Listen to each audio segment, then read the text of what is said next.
I write these words from the royal palace in Babylon, in what I sense are the final days of my life. The year is the 13th of my reign, and I am but 32 years old. Scarred by many battles, yet laid low by a fever I cannot fight. Outside my chamber I hear the low hum of the Euphrates River and distant sounds of the bustling city I conquered.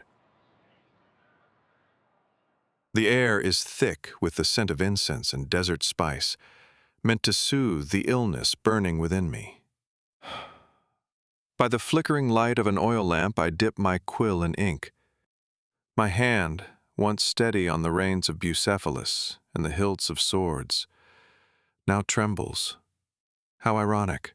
I who conquered so much of the world am now conquered by an invisible enemy within. I have been called Megas Alexandros, Alexander the Great. Yet here in solitude I feel as vulnerable as any other man. Was it worth it? This question haunts me in the torch-lit silence. As a boy, I idolized Homer's hero Achilles, the warrior who chose a short life of glory over a long life of obscurity. I made the same choice, charging headlong into immortality at the cost of my own years. Now, feverish and reflective, I wonder what remains of Alexander beneath the legends and titles. My empire spans from Greece to Egypt and far beyond the Hindu Kush, achieved in little more than a decade of campaigning. Yet in the stillness of this Babylonian night, the weight of what I have done and what it has cost settles upon my chest heavier than any suit of armor.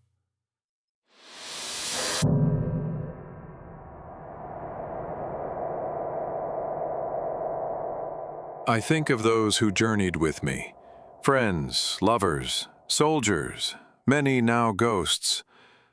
I think of my mother Olympias and father Philip, of my dear Hephaestion, of my unborn child stirring in Roxanne's womb.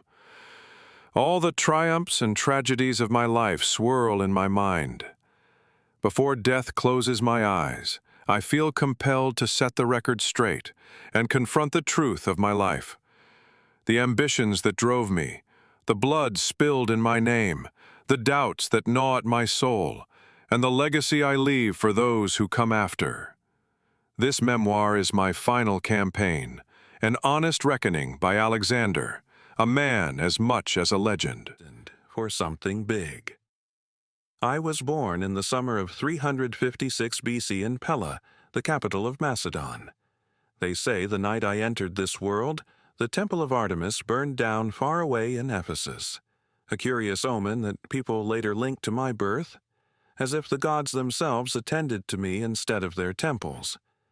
My mother, Olympias, would certainly have believed it.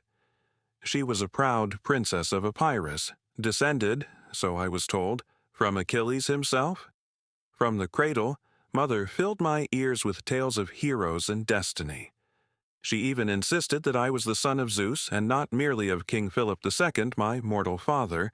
I remember her cool hands on my shoulders, her eyes alight with fervor as she whispered, "Alexander, never forget you have the blood of gods and heroes." Father Philip was a formidable man in his own right, a seasoned king and conqueror who had unified and expanded Macedon. Under his reign, our once backwater kingdom became the leading power in Greece.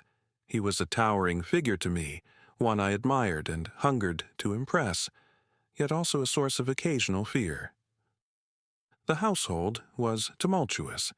Philip had 7 wives, and Olympias was only one of them. As a child, I often heard the whispers of their arguments echoing down the palace halls. Jealousies and intrigues were part of my upbringing. A prince's life is never as carefree as the songs say. Father's marriages for alliance brought new rivals for the throne. Mother and I often felt on uncertain ground amid the shifting politics of the royal court. That conflict between my parents taught me early that power could be fragile. I think it lit within me a determination to secure undeniable greatness for myself, something that no one, not even Philip, could overshadow. Despite the domestic strife, I was given an education fit for a future king. Father saw to that. When I was 13, he summoned the great philosopher Aristotle to be my tutor. In the cool shade of a grove in Mieza, my friends and I gathered around Aristotle. I can still picture the sunlight filtering through vine leaves onto scrolls of Greek literature spread before us. Aristotle's voice was patient and melodic as he taught me ethics, politics, medicine, philosophy, and above all, the love of Homer's epics. Each day felt like a new adventure of the mind. We debated what makes a good ruler, the nature of justice and virtue. Yet my favorite lessons were when Aristotle recounted the exploits of heroes like Achilles and Heracles. My young heart pounded hearing of Achilles' choice of glory. Aristotle stressed moderation and wisdom, but the tales of heroic excellence set my imagination ablaze. Often, after lessons, I would run to the training yard to practice with sword and spear, pretending I was Achilles reborn. Even Aristotle must have recognized the fire in me. He gifted me an annotated copy of Homer's Iliad, which I carried on campaign for years, a treasure second only to my weapons. From a very young age, I was impatient to prove myself in action. An opportunity came when a magnificent wild horse was offered to my father. This beast, a massive black stallion with a white star on his brow, was brought before Philip, but none of his grooms could tame it. The horse reared, eyes rolling in fear and defiance, refusing any rider. While others laughed it off as a lost cause, I, a scrawny boy of maybe 10 summers, stepped forward. I had noticed something the others didn't. The horse was afraid of its own shadow on the ground. Slowly, I approached and took his reins. He snorted and pawed the earth, but I gently turned him to face the sun so he could no longer see the shadow. In that moment, the stallion quieted, and I stroked his neck, murmuring calming words. With a sudden bound, I leapt onto his back. There was a collective gasp from the onlookers. I'm sure some feared they'd see the prince tossed to his death. But I held on tightly as the horse, Bucephalus was his name, bucked and sped off across the field. He was strong and willful, but I leaned into his movements, mastering him with a firm hand and voice. Exhilaration rushed through me as Bucephalus accepted my command. Together, we galloped back toward the stunned crowd. I'll never forget the sight of my father's face, tears streaming down his scarred cheeks as he laughed with pride. Philip pulled me into a bear hug the moment I dismounted. "My son, you must find a kingdom big enough for your ambitions. Macedonia is too small for you," he declared, kissing my forehead.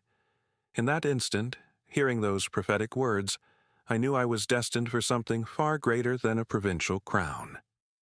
Bucephalus became my cherished companion from that day forward, the mighty war horse who would carry me to the ends of the earth. But even more, my father's pronouncement became the drumbeat of my life. Seek a larger world. Do what has never been done. Not long after, I got my first taste of command. At age 16, while father campaigned elsewhere, I was made regent of Macedon.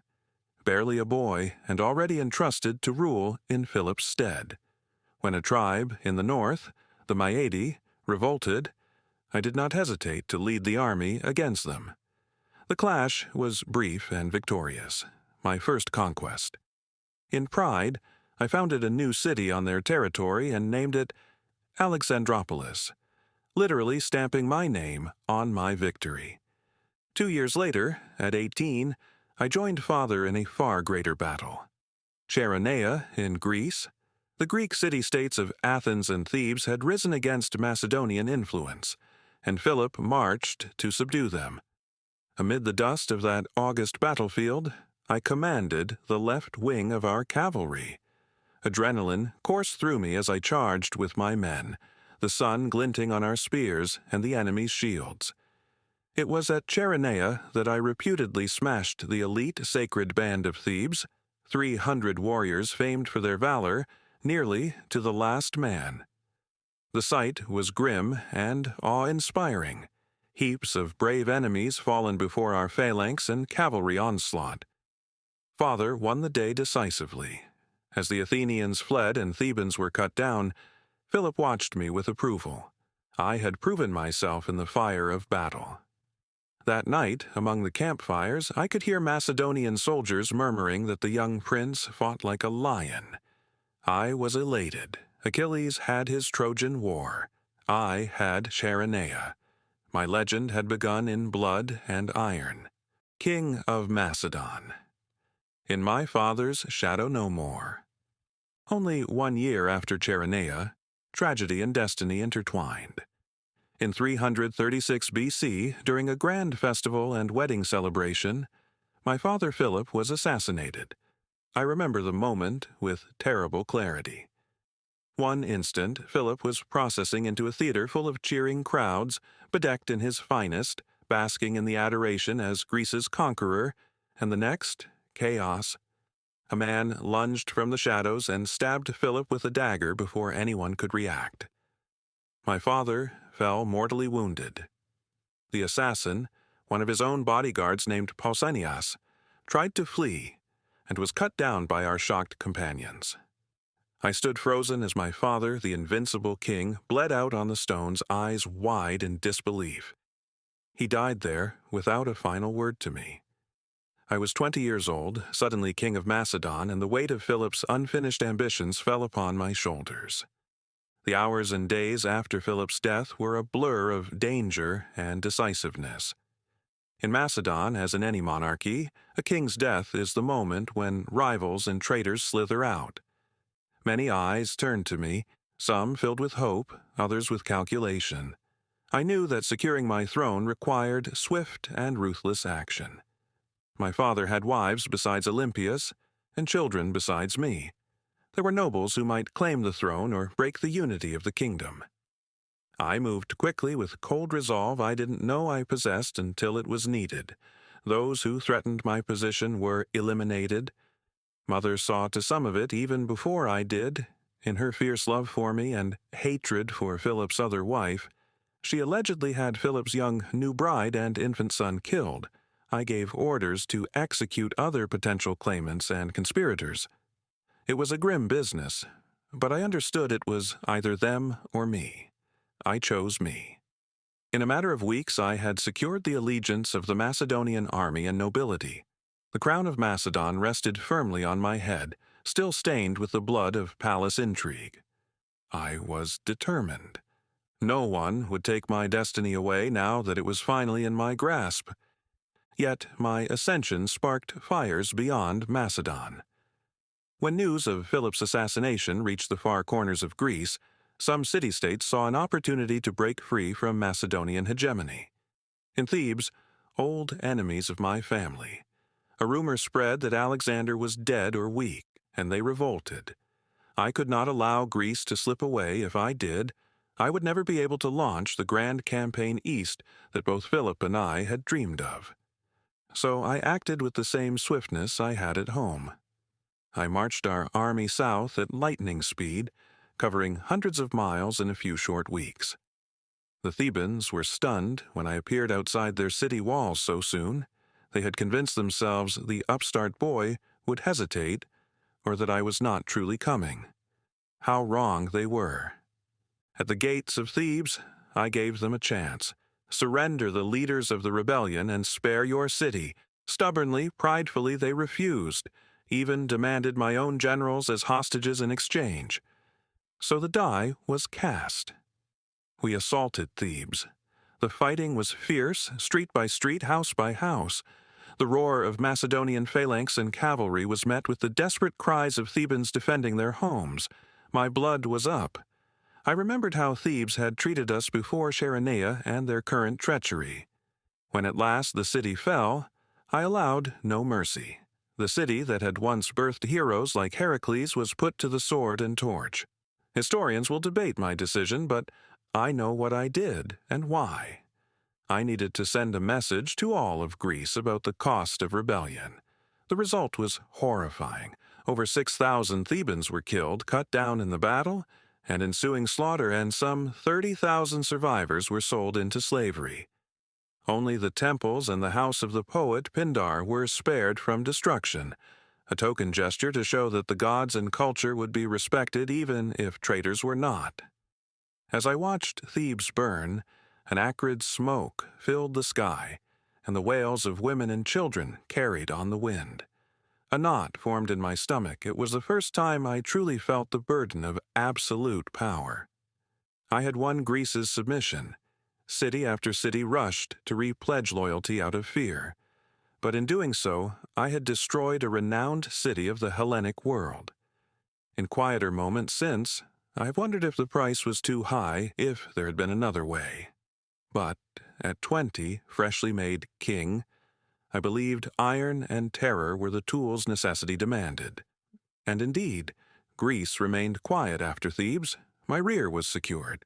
I was free to pursue the grand campaign my father had planned, the invasion of the Persian Empire, our ancestral nemesis. Before I set out east, I had one more encounter in Greece that left a deep impression on me, albeit in a very different way. In Corinth, I met a peculiar philosopher named Diogenes. This man cared nothing for kings or wealth. He lived in the simplest of ways, reputedly in a large clay tub, surviving on charity, deliberately flouting every convention. His wit was as sharp as any sword. As the new hegemon of Greece, I went to see him, curious about his renown as a cynic philosopher. Surrounded by my royal entourage, I found Diogenes basking in the morning sun, looking for all the world like a contented stray dog.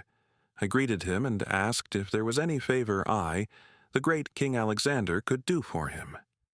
Without even rising, Diogenes squinted at me and replied, "Yes, stand a little out of my light." For a heartbeat, silence hung in the air. My generals bristled at the disrespect. But then I threw back my head and laughed, delighted by his bold simplicity. Here was a man who truly desired nothing but what he already had. As we walked away, I told those fuming attendants beside me, if I were not Alexander, I would wish to be Diogenes. And I meant it.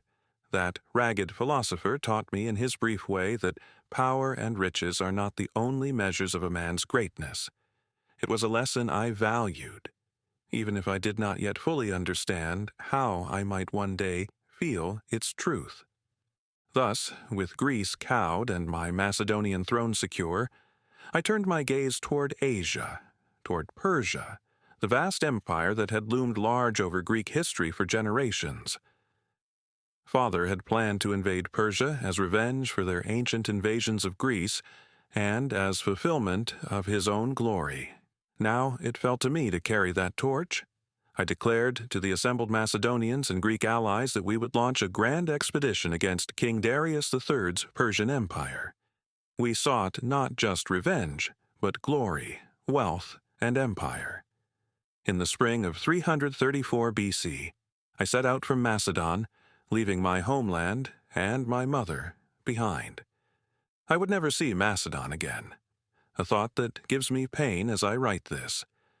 But at the time I was ablaze with purpose. Clad in brilliant armor, Bucephalus pawing at the ground beneath me, I led an army of perhaps 40,000 foot and horse across the Hellespont into Asia Minor. I paused at the water's edge, throwing my spear into Asian soil and pulling it forth, declaring I accepted Asia as gift of the gods or prize of war. The old stories say I made sacrifices at the site of ancient Troy, paying homage to Achilles at his tomb while my companion Hephaestion honored Patroclus. In that ritual, we openly cast ourselves as the new Achilles and Patroclus, an omen of what was to come. I was 22 years old, commander of a seasoned army, stepping onto the world stage. The great adventure had begun. Conquest of Persia, at war with a king of kings. The Persians likely thought us just a raiding force to be brushed off. They would learn how wrong they were. Not long after landing in Asia Minor, I faced my first major test, the Battle of the Granicus River, A coalition of Persian satraps, governors, and their Greek mercenaries took a stand on the far bank of the Granicus to bar my way. It was spring, 334 BC, and the river's currents were swift with snowmelt. I remember the glint of Persian bronze shields and the fluttering of their colorful banners across the water. My generals, even the bold Clitus and Parmenion, cautioned me against a frontal assault in the river. The enemy had high ground, and the river was deep. But I could not delay and allow the Persians to gather more forces. At the head of my companion cavalry, I charged directly across the Granicus. Frigid water rose to our horses' bellies as arrows and javelins rained down. We emerged on the opposite bank in disarray, scrambling up mud under a hail of missiles. For a moment, the melee was desperate. I recall a huge Persian noble, sword raised, bearing down on me. I was hacking my way through the enemy when he struck from the side. The blow split my helmet plume and nearly found my neck. Before the sword fell again, Clitus the Black, one of my bravest officers, appeared like a savior. He slashed down the Persian who threatened me, saving my life. With fury, I pressed onward, driving into the Persian line. Our phalanx had now crossed and clashed shield to shield with the enemy infantry. The din of bronze on bronze, the screams of men and horses. It was all around me. Soon, the Persians began to break under our assault. Victory was ours. The satrap's army dissolved in panic. We had won our first great battle in Asia. After the fighting, I walked among the Persian dead on the riverbank, the waters running red with blood. I made sure to find the body of each satrap who fell and accord them a warrior's burial. I also showed mercy to the Greek mercenaries who fought for Persia. I sent many back home rather than slaughter them, a gesture to demonstrate my claim to be the liberator of Greek brethren under Persian yoke. The path into the Persian heartland was open. As we pushed south through Asia Minor, city after city fell or willingly opened its gates to me. In the city of Gordium, I encountered a legendary object, the Gordian knot. It was said that whoever could untie this ancient, impossibly tangled knot would rule all of Asia. I was never one to shrink from a challenge or an opportunity for symbolic victory. I approached the wagon where the knot was tied, its ropes gnarled and impossibly intertwined. After tugging futilely for a moment, I drew my sword and, with a swift strike, sliced through the knot in one stroke. "It's undone!" I proclaimed, holding up the severed cords. Some onlookers gasped, others laughed. I simply smiled. Prophecies often fulfill themselves in ways we do not expect. In my heart, I took the cutting of the Gordian knot as a sign from Zeus that Asia would indeed be mine, by wit or by blade, whatever it took. By the next year, 333 BC, King Darius III himself had finally taken notice and marched a grand Persian army to crush the audacious Macedonian invader. We met at Issus, on a narrow coastal plain between mountains and sea. My forces were outnumbered, and behind us the road back was cut off. Darius had cleverly gotten behind us, so now we faced Persia to our south. Some of my men grew anxious, knowing retreat was impossible, but I reveled in it. There was no escape, so we would win or die. The Battle of Issus was brutal and chaotic. Darius arrayed his massive host across the plain, and in their midst, riding a chariot, he positioned himself, the great king resplendent in purple and gold. I remember the moment I sighted him across the churn of battle. I led a wedge of companions and crashed into the Persian center with a ferocity born of youthful daring. We fought hand to hand, pushing toward Darius's royal banner. My sword arm grew slick with blood, but I pressed on, a singular goal in mind: strike at the head. At one point, I got close enough to see Darius's face. He looked alarmed at our penetration. Suddenly, the great king lost his nerve.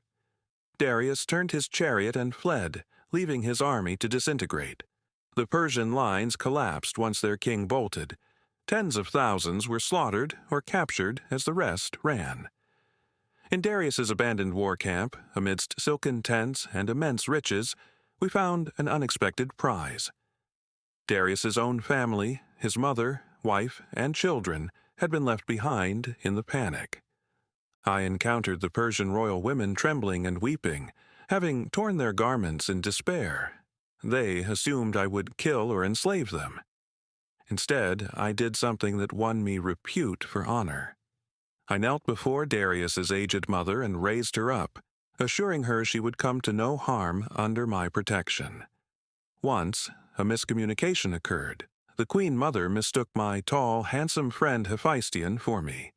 We may have looked somewhat alike to a stranger.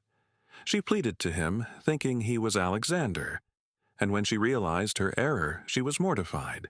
But I gently said, "Do not worry, mother, he too is Alexander," meaning that Hephaestion was as my second self. The women were treated with all dignity as though still queens. This act of compassion was not just chivalry, it was also calculated to show the Persians that I aimed to be a legitimate great king in their eyes, respectful of the royal household even as I seized the empire. Marching down the Phoenician coast, we faced the obstinate city of Tyre, which refused to surrender. Tyre sat on an island just off the coast, with impregnable walls rising from the sea. The Tyrians mocked my inability to breach their defenses, but they underestimated my resolve. In one of the most grueling sieges of my career, I built a massive causeway across the water to reach the city's walls. The Tyrians fought like demons, hurling flaming projectiles and raiding our works with fire ships.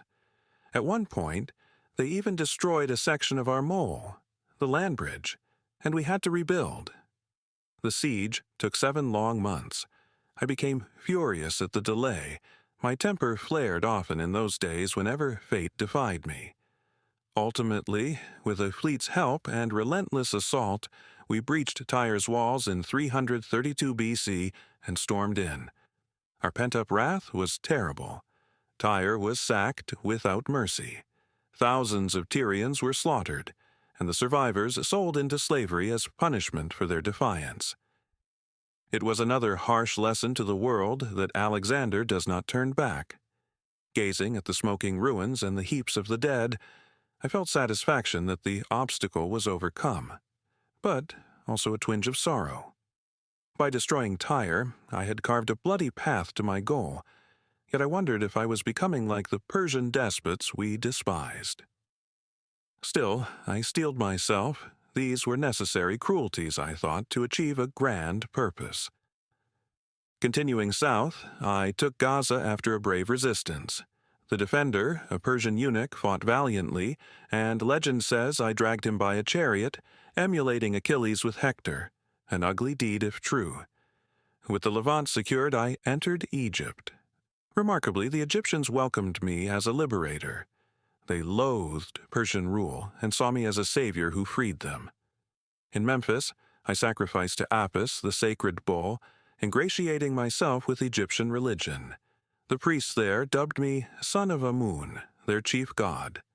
I traveled to the far oasis of Siwa in the Libyan desert to consult the famous oracle of Ammon, whom the Greeks equated with Zeus. The journey across drifting sands nearly cost us our lives, but finally we found the hidden oasis. The oracle's pronouncement to me remains a secret I have shared with few, but rumors flew that the god addressed me as his son, confirming Olympias's stories of my divine parentage. Did I truly believe I was more than mortal? In those heady moments, standing in that ancient temple as the priests hailed me, I almost did. It's a strange thing. Success had been so swift that I felt guided by an otherworldly force. The oracle called me Master of the Universe and the new Pharaoh of Egypt. I took it as a sign that destiny was indeed on my side.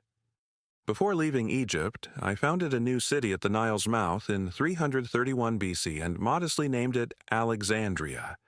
I envisioned it as a great center of learning and commerce between worlds, a beacon of Hellenic culture in the East. I'm proud to know that even if my empire does not last, cities like Alexandria will carry my name and perhaps my ideals onward. With Egypt under my control, I pivoted back to face Darius one more time. The Persian king had raised another enormous army and fortified a plain near Gaugamela in Mesopotamia. It was autumn of 331 BC when our forces met on the flat expanse under a blazing sun. Darius had war elephants and scythed chariots prepared, thousands upon thousands of infantry from all corners of his realm, and cavalry that outnumbered mine. By sheer numbers, it was daunting, perhaps the largest army I had faced. Yet I felt a thrill, knowing this would be the decisive battle for Asia. The night before, I famously slept soundly, or so they say, while my officers fretted. I believed utterly in our superior tactics and my own star. At dawn, I surveyed the field. It was dotted with what looked like an endless sea of Persian troops. My companions tightened their grips on lances. The phalanx lines adjusted shields nervously. I rode along the front, calling out encouragement, reminding them of our victories. These Persians might be many, but they were disparate peoples fighting under whips, while we were a united brotherhood of war. When battle commenced, Darius sent his chariots rumbling toward our lines, wicked blades spinning on their wheels. I had prepared for this. Our light troops opened lanes and cut down the charioteers with javelins and arrows as they passed harmlessly through. I saw frustration on Darius's distant face as that ploy failed. Then came the main clash, a grinding collision of his massive host against our phalanx. Dust swirled, and the cries of men and clash of steel filled the air. I held back a cavalry reserve, watching for the right moment. There, a gap opened in the Persian left center, perhaps where Darius's elite guard had overextended.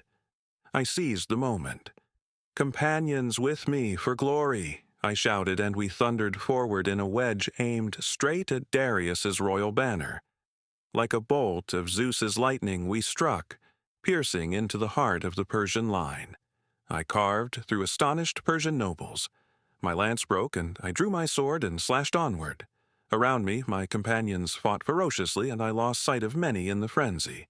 For a heartbeat, I locked eyes with Darius himself. Incredulous, panicked eyes.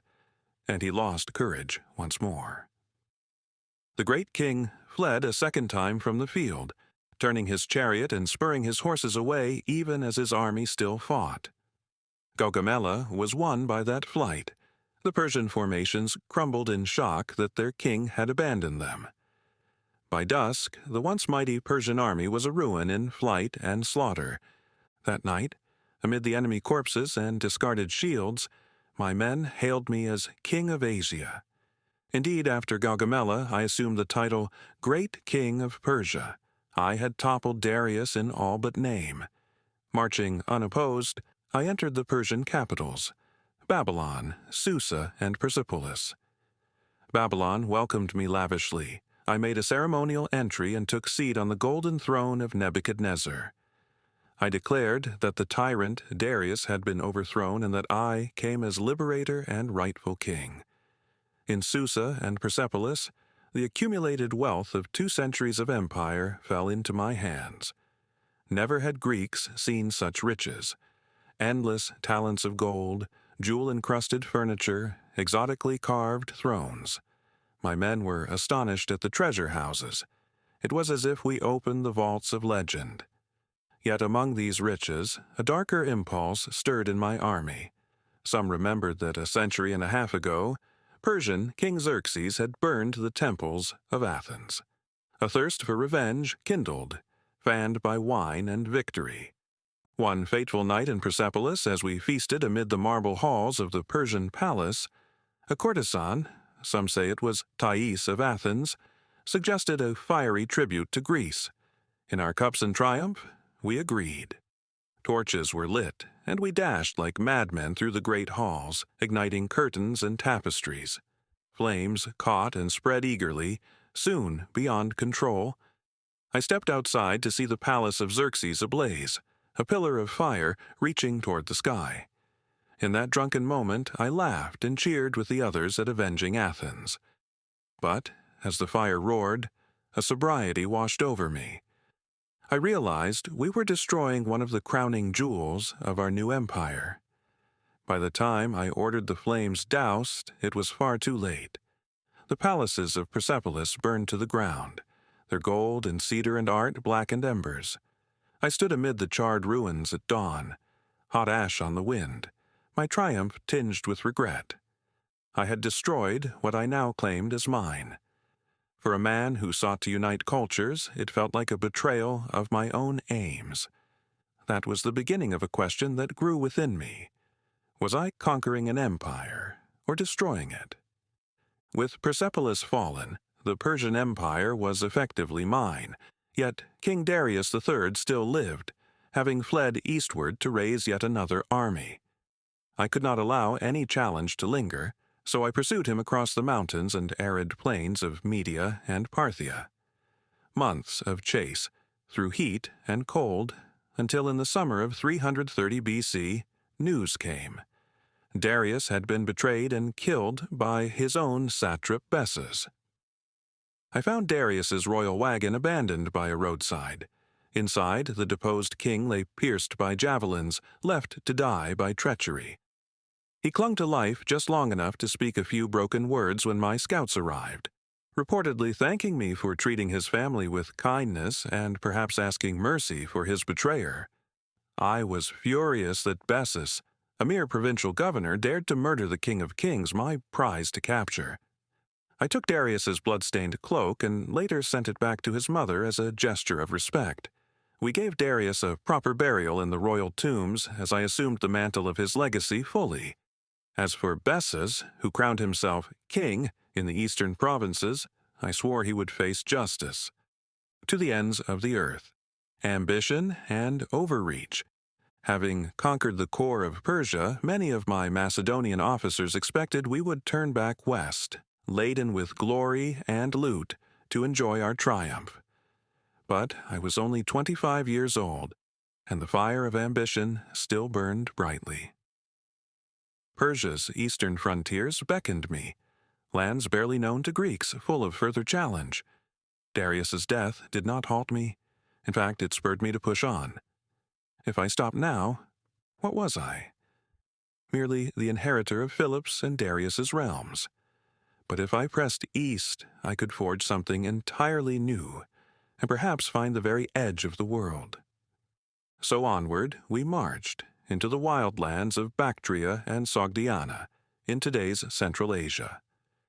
These campaigns were less glorious than the set-piece battles with Darius. They were a grinding guerrilla war against fierce local chieftains who resisted fiercely. One foe, Bessus, the usurper who killed Darius, was hunted down. When I finally caught him, I had him executed for regicide. Some sources say I allowed the Persians themselves to punish him in their traditional way for a traitor. They cut off his nose and ears, then sent him to Persepolis for execution. With Bessus gone, I proclaimed myself not just conqueror, but the legitimate successor of Darius. I even started wearing Persian royal dress and adopted some customs of the Persian court. This would prove controversial, as I'll soon tell. In these eastern lands, I confronted new kinds of warfare, foes who melted into mountains and deserts, only to reappear and harass us. We scaled impregnable crags like the Sogdian Rock, where a local lord had fortified with warriors and even his women and children. When they refused to surrender, I asked for volunteers to climb a sheer cliff thought unclimbable. By cover of darkness, using tent pegs and flax ropes, my men ascended the heights no one expected. The next morning, these daredevils appeared atop the rock, and the shocked enemy surrendered rather than be slaughtered. Among the captives taken there was a Bactrian nobleman's daughter of striking beauty, Roxane. When I saw her, something unexpected happened. Amidst a hard campaign, love, or at least profound affection, pierced my heart. She was perhaps only 16, lively and courageous. Some said she resembled my idea of a Persian princess or even reminded me of a younger Olympias. In a rare moment of tenderness, I married Roxane according to local custom, even sharing bread with her in a traditional Bactrian ceremony. The union was both political, a gesture to win the hearts of these Eastern peoples, and personal. That night, gazing into Roxane's dark, clever eyes in the lamplight, I felt a sense of peace I had not known since boyhood. She had a way of softening my edges, teasing me, challenging me in private. Our marriage did not please all my men. Some thought I should only marry a Macedonian or Greek, not a barbarian, but I cared not. In my heart, I hoped our marriage symbolized the kind of fusion I wanted, Macedonian and Asian as one. Little did I know how difficult that dream would be. While I reveled in my new marriage, the campaign raged on. A Sogdian noble named Spidamenes gave us much trouble with hit-and-run tactics. But eventually, through relentless pursuit and a dose of ruthlessness, we pacified these provinces. I founded cities, Alexandrias, of course, to secure Greek presence in these far-flung regions. Alexandria Ishate, the furthest. I built on the Iaxartes River after defeating a group of Scythian horse nomads. Those nomads were unlike any foe I'd met, superb riders who could shoot arrows while retreating. We had a rough fight at the Jaxartes, but I managed a victory. Still, chasing the Scythians further into the steppes would have been folly, so the Iaxartes marked a kind of northern limit of my conquests. At last, by 327 BC, with Bactria and Sogdiana under control, I could turn my gaze to the ultimate prize whispered in my dreams since boyhood. India, the edge of the known world. The land beyond which might lie the great outer sea that encircled the earth, perhaps even the end of the world itself. I yearned to see it, to conquer it, to stand at the ocean that was supposed to mark the world's boundary. From locals, I heard that in India lay wealthy kingdoms and exotic armies with war elephants, creatures we'd only heard of in tales. My curiosity and ambition were aflame. Not even the deep sighs of my weary Macedonians could deter me. I assembled my army once more and crossed the Hindu Kush Mountains, a harrowing march through snow-laden passes where many fell to cold and altitude. We descended into the Indus Valley and encountered a patchwork of local kings. Some, like Taxils of Taxila, wisely submitted and even joined me as allies. Others resisted fiercely. In the summer of 326 BC, we reached the banks of the Hydaspes River, known today as Jhelum. On the far side waited King Porus, a tall and proud ruler commanding a formidable force including giant war elephants. The Battle of Hydaspes that ensued was one of the hardest-fought contests of my life. Porus was no Darius, he stood his ground like a lion. To outwit him, I executed a nighttime feint and flanking maneuver, secretly crossing part of my army upstream in a thunderstorm. We emerged on his side of the river at dawn, surprising him. The battle that followed was intense and costly. Porus's war elephants charged and trampled through my phalanx, causing horrific chaos. Imagine men thrown aside like rag dolls, horses gored by tusks, the elephants screaming as they were wounded by our spears. I personally led the cavalry around to attack Porus's flanks, while my general Craterus crossed with the rest once the battle was engaged. It was a brutal slog, the rain-soaked ground turning to mud under stamping feet. At one point, an arrow struck my longtime horse, Bucephalus. My beloved steed who had carried me from Macedon through all these years was gravely wounded. Despite his pain, Bucephalus gallantly bore me until the battle was won. Only then did he collapse, dying in my arms from exhaustion and wounds. I knelt in the mud beside him, tears mixing with the rain on my face, and said farewell to my truest comrade. In his honor, I later founded Alexandria Bucephala on that spot. The loss of Bucephalus was like closing a chapter of my youth, the last tie to home, gone in the Indian rain. We ultimately defeated Porus. The Indian king, a giant of a man, was brought to me bleeding from multiple wounds yet still radiating dignity. He had fought until we captured him alive. I looked up at him, for he stood towering above even as a captive, and asked, "How would you have me treat you?" Porus answered in a phrase that earned my undying respect. "Treat me as a king would treat another king." That bold response, even in defeat, pleased me greatly. "Your request shall be granted," I smiled, impressed by his pride. In that moment, I decided to reinstate Porus as my satrap in his own land, effectively allying with him rather than humiliating him. He became a loyal subordinate and friend. This policy of showing respect to a valiant foe was in line with my belief that courage and nobility transcend nationality. After all, I wanted to blend Greek and barbarian into one people under me. Elevating Porus showed my men and the world that Alexander valued bravery and loyalty above all. After Hydaspes, we were at the gates of further wonders. I pushed east to the Hyphasis River, Beas River. On the far bank lay the plains of India stretching out endlessly. I intended to march on to find the mighty Ganges and whatever lay beyond. Perhaps the ocean was not far. But here, something unexpected happened. My army balked. They had marched with me for 8 years through thousands of miles, fought countless battles, endured every extreme of weather. At the Hyphasis, their spirit finally broke. My Macedonians came to me, representatives speaking frankly. Conus, a brave officer, voiced what others felt. They begged me to turn back, saying they had reached the end of their endurance. They feared the unknown huge armies ahead. We heard rumors of the vast Nanda Empire with even more elephants. They were simply tired, longing to see their homes, wives, children, or just to enjoy the fruits of the victories already won. I was furious at first.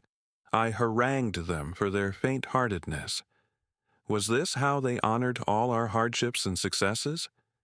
I spent 3 days in my tent, fuming and refusing to lead a retreat. How could I, Alexander, ever turn back while any world remained unconquered? But, in my solitude, I felt a cold wind of reality. I realized I risked mutiny on a scale I couldn't simply punish. Without my soldiers, I was nothing. Finally, heart heavy, I publicly announced we would indeed turn back. The army rejoiced in relief. I, however, secretly felt a piece of me had died. Standing on the riverbank, I performed sacrifices and poured libations, praying to the gods in a melodramatic gesture that no Greek would ever cross beyond this point again. Inwardly, I mourned that my dream of reaching the Eastern Ocean remained unfulfilled. There were worlds I would never see. For the first time, Alexander's will had met an immovable object, the will of my own weary people. Our return journey was not peaceful. If anything, it was a new kind of hell. I decided, partly out of intellectual curiosity and partly to gather more conquests on the way home, to take a southerly route down the Indus River and then across the Gadrosian Desert, in modern southern Pakistan, Iran. We built a fleet, and my Admiral Nearchus sailed alongside the coast as we marched inland. The march through Gadrosia became a nightmare of thirst and heat. Shifting dunes, burning winds, scarce water. My army suffered terribly. Legends say only a quarter of us made it out alive. I remember trudging through endless sand, seeing men collapsing from dehydration, hearing the cries of those left behind. One day, some soldiers gathered a helmet full of precious water from a tiny well and brought it to me. My throat was like sandpaper, but I poured the water out onto the ground in front of them, refusing to drink while my troops went without. This act, though it pained me to waste the water, did wonders to steel their resolve. It showed them their general would not take what they could not have. Still, countless perished in that desert. I had miscalculated the cost of my curiosity. By the time we staggered out of Gadrosia into civilization again, I had learned a harsh lesson about the limits even of my ambition. No victory or treasure awaited us, only the knowledge that stubborn Alexander had nearly destroyed his own army for the sake of exploring an arid wasteland. It was a bitter price, and one of the decisions I most regret. We finally reunited with the part of our forces that had sailed by sea. In Carmania, we had a kind of bizarre celebratory march. Some say I rode on a platform with friends, drinking and feasting as if in a Dionysian procession through the countryside. Perhaps I was simply relieved to be alive. By early 324 BC, we returned to the heart of Persia, to the grand city of Susa. Here, I staged a magnificent event intended to further realize my vision of uniting Macedonians and Persians. I organized a mass wedding. I myself took 2 more wives of Persian royal blood, Statera, daughter of Darius III, and Parysatis, daughter of a previous King Ochus. Meanwhile, I compelled or encouraged about 90 of my high officers and friends to marry noble Persian ladies at the same ceremony. It was a spectacle of mixed cultures, brides in sumptuous Persian silk and grooms in Macedonian military finery, garlands of flowers, Persian music mingling with Greek. I sat flanked by my new Persian queens and watched as each pair exchanged vows. I had hoped this union of peoples would symbolically merge our 2 worlds into one family. I even instituted a program to train thousands of young Persian boys in the Macedonian military style, calling them the Epigoni, successors, to eventually integrate into my army. But my old veterans saw these moves as betrayals. They grumbled that Alexander was going native, that I was favoring Persians over my own countrymen. Tensions came to a head later in 324 at a gathering near Opis on the Tigris River. I announced I would discharge and send home the most elderly and wounded Macedonian soldiers, with generous rewards for their service. This was partly to honor them, partly to refresh my army with younger Asian recruits. Instead of gratitude, many Macedonians mutinied. They thought I was casting them aside and replacing them entirely with barbarians. Their resentment that I had adopted Persian customs, like wearing the Persian robe or expecting the ritual prostration called proskynesis, boiled over. They shouted that I could fight my wars with my father Ammon, mocking my claim of divine sonship, and with my new Persian kin. For one of the few times, I faced open insubordination. I was enraged beyond reason. Standing before the assembled troops, I cursed them for their ingratitude, reminding them of all we had achieved together, how I had led them from victory to victory, how I had shared the same dangers and pains. In a fury, I executed a handful of the ringleaders on the spot. Then I locked myself away, refusing to come out or speak with them for days. Only after the whole army, humbled and frightened, came begging for forgiveness did I relent. We reconciled in an emotional scene.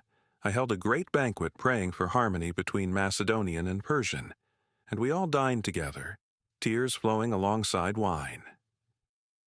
Still, that incident cut me deeply. It revealed that my own men didn't fully share my vision of unity, and that mistrust had grown between us. I realized that even as I conquered the external world, I was losing the faith of those closest to me. The price of greatness, shadows, and sorrow. Through these years, as my power and territory grew, so too did a darker aspect of my journey, the toll on my soul and the relationships I cherished. Great ambition can consume the very thing that feeds it. I learned this painfully with a man who once saved my life, Clitus the Black, the same officer who cut down the Persian at Granicus who nearly killed me. Clitus was a rugged, outspoken Macedonian of the old school. Practically an uncle figure, his sister had been my nurse. In 328 BC, while we were in Samarkand, Marikanda, after subduing Sogdiana, I held a banquet to honor some Persians and Macedonians alike. Wine flowed freely. I was in a headstrong, boastful mood, as often happens when drink loosens pride. The conversation turned to comparing our current deeds with those of my father and prior generals. Some flatterers suggested Alexander had surpassed all, even crediting the gods for some of my feats. Cleitus, drunk and embittered, took offense. He felt the old guard Macedonians were being slighted, and that my new Persian obsessions belittled the contributions of men like Parmenion and Philip. He began insulting me in front of everyone, saying I had achieved nothing greater than what my father started, and worse. He crudely lamented that I had saved not a drop of Macedonian blood in my conquests, implying my recklessness. I tried to ignore him, but Cleitus grew louder, reciting a verse that mocked Persian flatterers.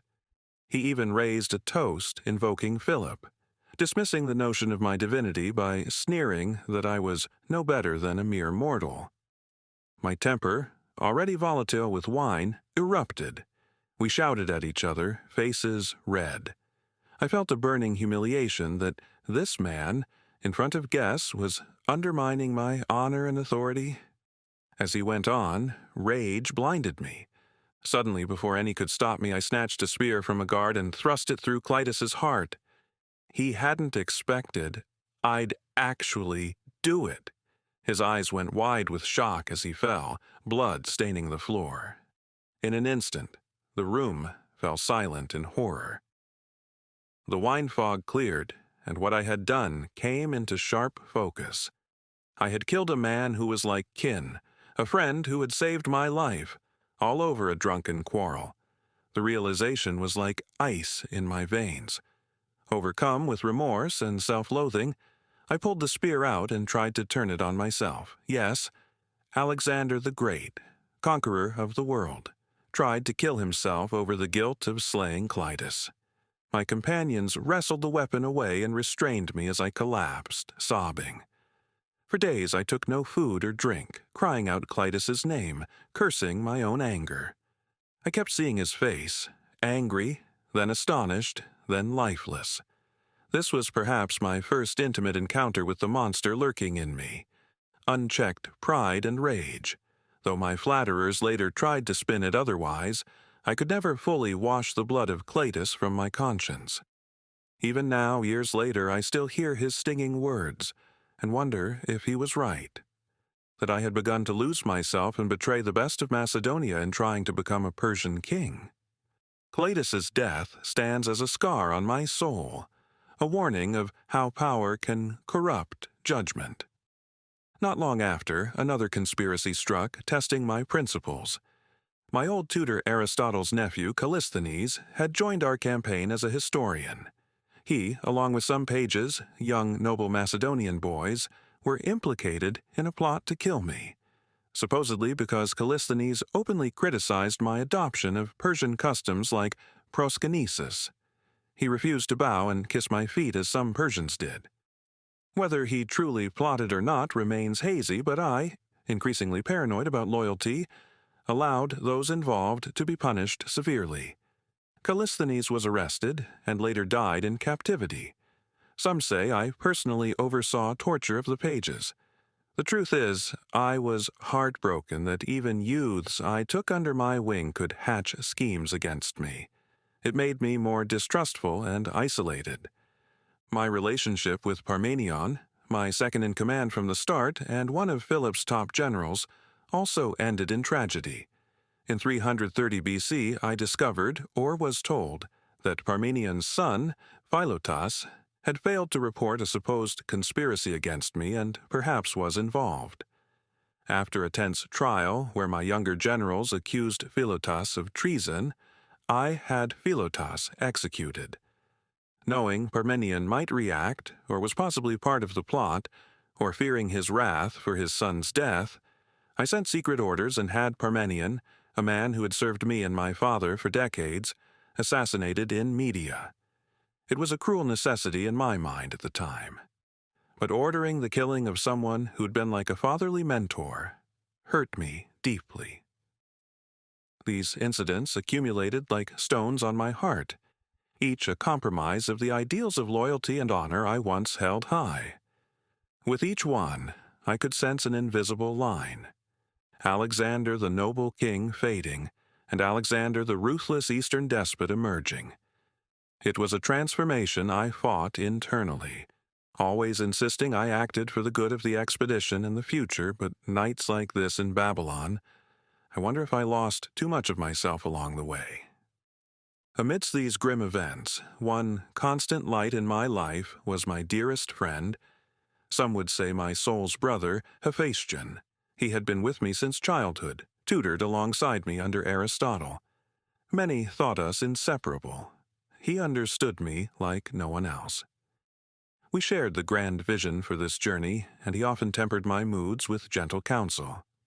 At Troy, we honored Achilles and Patroclus together, hinting at the depth of our bond. Through every challenge, from the dunes of Egypt to the mountains of India, Hephaestion was at my side, commanding the cavalry or any task I gave him and keeping my confidences. Some joked he was another Alexander. Indeed, when Darius's mother bowed to him by mistake, I made that quip that he too is Alexander, meaning in spirit we were one. But the gods, ever capricious, took him from me. In 324 BC, in the city of Ecbatana, Hephaestion fell ill, likely typhoid or some fever, and within days, to my absolute devastation, he died. I was inconsolable. When the doctors failed to save him, I crucified the physician out of blind fury, though no punishment could ever be enough. Hephaestion's death hit me harder than any defeat in battle or wound I'd endured. I wept for days, refusing to eat. Witnesses said I cast myself on his body, tears streaming, and had to be dragged away. I ordered an extravagant funeral fit for a hero. We built a funeral pyre in Babylon that cost an astronomical sum, and I petitioned the oracle of Siwa to grant him divine, heroic honors. As the flames consumed his earthly form, I felt a piece of my own soul turn to ash. They say I cut my hair in mourning, like Achilles for Patroclus. And indeed I felt as Achilles did, that nothing mattered without my other self. In my grief, I even led a vicious campaign against a neighboring tribe as a kind of offering to his ghost, or simply as an outlet for my anguish. I recall one evening soon after, wandering alone on the Babylonian palace roof, looking at the stars and truly feeling emptiness for the first time. All the conquests in the world could not fill the void Hephaestion left. His absence made me ponder my own mortality and legacy more sharply. If Hephaestion, young, strong, virtuous, could die so suddenly, then what of Alexander? It was unthinkable before, but now the possibility stalked me. I had always envisioned us two growing old together, like twin oaks shading the empire. Now I was one tree standing alone, and my shadow felt long, dark, and lonely. Epilogue. Legacy and the Weight of Mortality. Now, as I write in Babylon only months after Hephaestion's passing, I feel the sands of time running out for me as well. The fever that besets me has worsened. I struggle to stand. Even holding this pen exhausts me. Perhaps it is poison from an enemy, or perhaps simply the toll of years of ceaseless campaigning on my body. The truth may never be known. I cough, and the candlelight wavers before my eyes. I have no more worlds to conquer, it seems. Instead, I'm left to confront the world within, the one conquest I never truly completed: mastery of myself. What is my main concern now, at the end of it all? It is not the fear of death. I made peace with a short life long ago, like Achilles. It is rather the concern for my legacy and the future of all I have built. I have conquered a vast empire, but will it hold together when I am gone? I have no adult heir. My only legitimate son, Alexander the Fourth, is not yet born. Roxane carries him in her womb as I write this. I pray he will live and be strong. But I know the generals eye each other already, each with their own ambitions. To the strongest, I supposedly said when asked to whom I leave my empire, a cryptic utterance that might doom my realm to struggle. In truth, I wish I could have done more to secure a peaceful succession.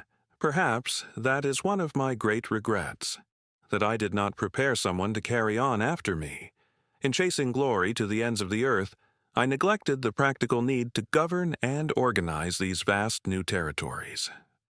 I was always marching to the next horizon, never pausing long enough to establish what would happen beyond my lifetime. I also worry about the unity I dreamed of, the harmony of Macedonian and Persian, of Greek and foreigner. Will it survive my passing? Or will old prejudices and rivalries tear everything apart?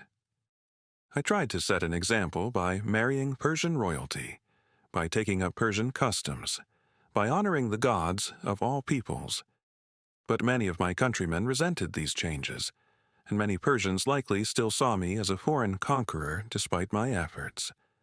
My grand experiment of fusion may die with me. I fear the empire will fragment into pieces as my generals carve it up. They are already like wolves circling a wounded lion. I can almost hear the distant thunder of war drums, not against external foes, but between my own successors. The thought that all our bloodshed and toil might lead to more chaos saddens me profoundly. On a more personal level, I carry doubts and regrets like everyone else, though the world may not imagine Alexander has those. I regret the friends I hurt, like Clitus, and the trust I broke in pursuit of absolute power. I regret that I never returned to my homeland. I never saw Macedonia or my mother again after I left. What would Philip think of all this? Did I make him proud by outshining him? Or did I simply cast a shadow so large it invites darkness? I regret that I was often too hard on those who questioned me, and too blind to my own flaws until it was too late. Hubris, the same fatal pride that felled many heroes in the tales, I recognize it now in myself. Perhaps, if I had lived longer, I would have learned to temper it, to become a wiser ruler in peacetime. But the gods granted me victory after victory, and it became easy to believe I was infallible, even divine. I see now I was always mortal and fallible and human. What is the theme of my life, the message I want to leave to those who come after? I think it is this: strive for greatness, push the limits of what is possible, but know that every victory exacts a price. Greatness of deeds does not always equal greatness of soul. I achieved immortal fame. Yes, my name will be remembered long after I'm gone, like Achilles' name was remembered by me. But I want people to also remember the lessons from my journey. Remember that ambition and drive can take you farther than anyone dreamed. A Macedonian king led a small army to conquer the largest empire on earth and even beyond into unknown lands. That was because we dared. We kept our courage and unity for the most part, and we believed in a lofty vision. There is no glory without risk, and no discovery without boldness. In that, I hope to inspire future generations, to show that the world is bigger than your backyard, that cultures can meet and marvel at each other, that a boy from a rough land like Macedon can cut the Gordian knots of the world. But also, I implore those who read this to heed the cost of unchecked ambition. In pursuing an empire, I sacrifice countless lives, including those dearest to me. I sometimes wonder, as the fever takes me, whether the gods will judge me harshly for the blood on my hands. I tried always to show respect to the courageous and mercy to the defeated where I could. I treated Darius's family with honor. I spared Porus and made him an ally. I wanted to be a builder, as much as a destroyer, founding cities and spreading Hellenic knowledge across Asia. But I cannot deny that I also unleashed slaughter and destruction. Thebes wiped out, Persepolis burned, Tyre devastated. To achieve something truly extraordinary, I often chose to be ruthless. Was it worth it? History may judge differently than those of us who lived it. As a human being, I have my doubts. There are nights I wake from nightmares of Clitus's final gasp, or the screaming of Persian women at Persepolis, or the lifeless eyes of Hephaestion on his deathbed. And I question all of it. If greatness means losing your friends, your sense of peace, and perhaps your humanity, is it a prize or a burden? I set out to conquer the world, but perhaps in the end I only conquered myself, learning through pain who I truly am. The irony is that at the pinnacle of my glory, crowned as Lord of Asia, I felt more alone and uncertain than ever. Yet, despite everything, I think my deepest concern and longing is that what I did will matter. I wanted to unite East and West, to create something new and magnificent out of the diversity of peoples. I wanted to spread the Greek ideas of justice, art, and inquiry across the world, and equally let the wealth and wisdom of the Orient enrich the Greek world. If those ideals survive, if Alexandria in Egypt becomes a beacon of learning, if East and West continue to exchange in my wake, then perhaps my short life will have meant something more than just battles. To the future generations who hear of Alexander's story, I would say, learn from me. Do not fear to dream and to reach beyond what anyone thinks is possible. Therein lies the path to greatness and discovery. But also remember that we are all mortal. Our time is limited, and how we treat others along the way matters as much as what we achieve. Achilles achieved eternal fame, but died with bitterness. I have tried to achieve fame, but also to be magnanimous when fortune allowed, though I have faltered at times. In the end, empires crumble, bronze rusts, marble shatters, cities fall to dust, but the idea of courage and striving endures. I hope my life will be a page in the epic of humanity that inspires others to boldness and vision, but also a caution that we must temper conquest with compassion. My body grows cold now. Each breath is a labor. They have asked me as I lie fevered on my bed, Lord, to whom do you leave your empire? At that I can only cryptically whisper, to the strongest, for truly I know strife will decide it. My final wish is that my generals cooperate to carry my body to its rest, and that perhaps they will remember me, not only as their leader, but as a comrade in arms. I think of my mother, Olympias. Will she weep for her son who flew so high and fell so young? Of my father, Philip. Does his spirit watch with pride or reproach? I think of Roxane and our unborn child. I pray Zeus protects them in the storm to come. The lamplight is dimming, and my strength wanes. I will set down the pen now. Outside, I imagine the stars over Babylon shining as they did when I first looked up at them from Macedon. A curious boy wanting to touch the infinite. In a way, I have touched it. I have walked the breadth of the known world and beyond. Now, I go to join the likes of Achilles in the halls of Hades, far too early. Moira, fate, has claimed me as it claims all men. Remember me if you read this, not as a god, not as a perfect hero, but as a man who lived passionately, dreamed greatly, dared mightily, and yes, erred deeply. If there is one lesson above all, perhaps it is that the greatness of deeds must be matched by greatness of spirit, a balance I sought but struggled to maintain. Farewell, for I hear the whisper of eternity. My wars are over. As I pass into the next world, I hope the stories of Alexander will not just recount how many battles I won or how far I traveled, but will also ask why and at what cost. Perhaps that will be the true immortality I leave, a question more than an answer. The rest I leave to you and to history's pen. This has been my life, my memoir, the tale of Alexander, son of Philip, who sought to outdo the heroes of old and in doing so discovered both glory and pain beyond measure.